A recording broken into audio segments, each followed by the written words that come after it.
Hello friend, welcome to my YouTube channel success की 95 में आज हम आपके लिए लाए हैं क्लास 10 हिंदी के कुछ इम्पोर्टेंट क्वेश्चन जो आपके एग्ज़ाम की दृष्टि से काफ़ी हेल्पफुल हैं। तो आज के हमारे दो नंबर के क्वेश्चन हैं। तो हमारा पहला प्रश्न है, पारस में कौन सा गुण पाया जाता है। पारस में इसका उत्तर है, पारस में यह गुण पाया जाता है कि वह लोहे की वस्तु को छूकर शुद्ध सोना बना देता है। हमारा दूसरा प्रश्न है, ईश्वर ने रोगों को दूर करने के लिए मनुष्य को क्या दिया। ईश्वर ने रोगों को दूर करने के लिए मनुष्य को औषधियाँ दिया है। हमारा तीसरा प्रश्न है, तुलसीदास जी के मन मंदिर में सदैव कौन विहार करते हैं। तो तुलसीदास जी के मन मंदिर में सदैव अवध के राजा दशरथ के चारों पुत्र विहार करते हैं। अवधेश के बालक चार सदा तुलसी मन मंदिर में विहरें।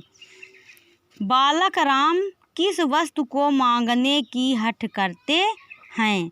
तो बालक राम चंद्रमा को मांगने की हठ करते हैं। हमारा अगला क्वेश्चन है, भारतेंदु के अनुसार भारत की दुर्दशा का प्रमुख कारण क्या है।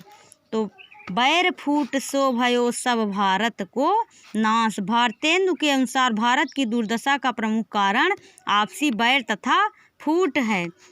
अगला प्रश्न है, कवि नागार्जुन ने बादलों को कहाँ घिरते हुए देखा है। अमल धवलगिरी के शिखरों पर बादल को घिरते देखा है। कवि नागार्जुन ने बादलों को अमल धवलगिरी के शिखरों पर घिरते हुए देखा है। हमारा अगला प्रश्न है, कौन अपनी अलख नाभि से उठने वाली परिमल के पीछे पीछे दौड़ता है। तो कस्तूरी मृग अपनी अलख नाभि से उठने वाली परिमल के पीछे पीछे दौड़ता है। कस्तूरी मृग के नाभि में कस्तूरी पाई जाती है, जिसे वह स्वयं नहीं जानता है कि उसके नाभि में है, उसी के को ढूंढते पीछे पीछे फिरता है। अगला प्रश्न है, श्री कृष्ण के हृदय पर किसकी माला शोभा पा रही है। तो श्री कृष्ण के हृदय पर गुंजाओं की माला शोभा पा रही है। हमारा अगला प्रश्न है, सभी दिशाएं क्या पूछ रही हैं। तो सभी दिशाएं पूछ रही हैं, वीरों का वसंत कैसा हो। तितलियों के रंग से कवि का क्या तात्पर्य है। तो तितलियों के रंग से कवि का तात्पर्य रंग बिरंगे वस्त्राभूषणों से सुसज्जित बालाओं से है।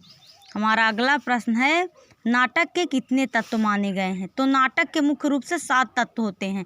पहला कथा वस्तु, दूसरा पात्र, तीसरा संवाद, चौथा देश काल, पांचवा उद्देश्य, छठवां भाषा शैली, सातवां अभिनेता। हमारा अगला प्रश्न है, किसके अंग अंग पुलकित हो रहे हैं। तो बसंत जब ऋतु आता है, सरसों फूल आती है, उस समय धरती दुल्हन सी प्रतीत होती है। तो वसुधा रूपी धरती के अंग अंग पुलकित हो रहे हैं। अगला प्रश्न है, भक्ति किस प्रकार के प्राणियों से नहीं की जा सकती है। तो कामी क्रोधी लालची इन पे भक्ति न होए। भक्ति कामी क्रोधी और लालची व्यक्तियों से नहीं हो सकती है। अगला प्रश्न है, मानव को मानव किसने बनाया। मानव को मानव बनाया है गुलाब ने। अगला प्रश्न है, लोहा किसकी श्वास से भस्म हो जाता है। मुई खाल की श्वास सो सार भस्म हो जाए। तो लोहा मरे पशु के खाल की श्वास से भस्म हो जाता है। अगला प्रश्न है, बस आज हमारे इतने इम्पोर्टेंट क्वेश्चन थे। दोस्तों, यदि आपको ये वीडियो पसंद है तो लाइक, सब्सक्राइब और अपने मित्रों तक शेयर करें।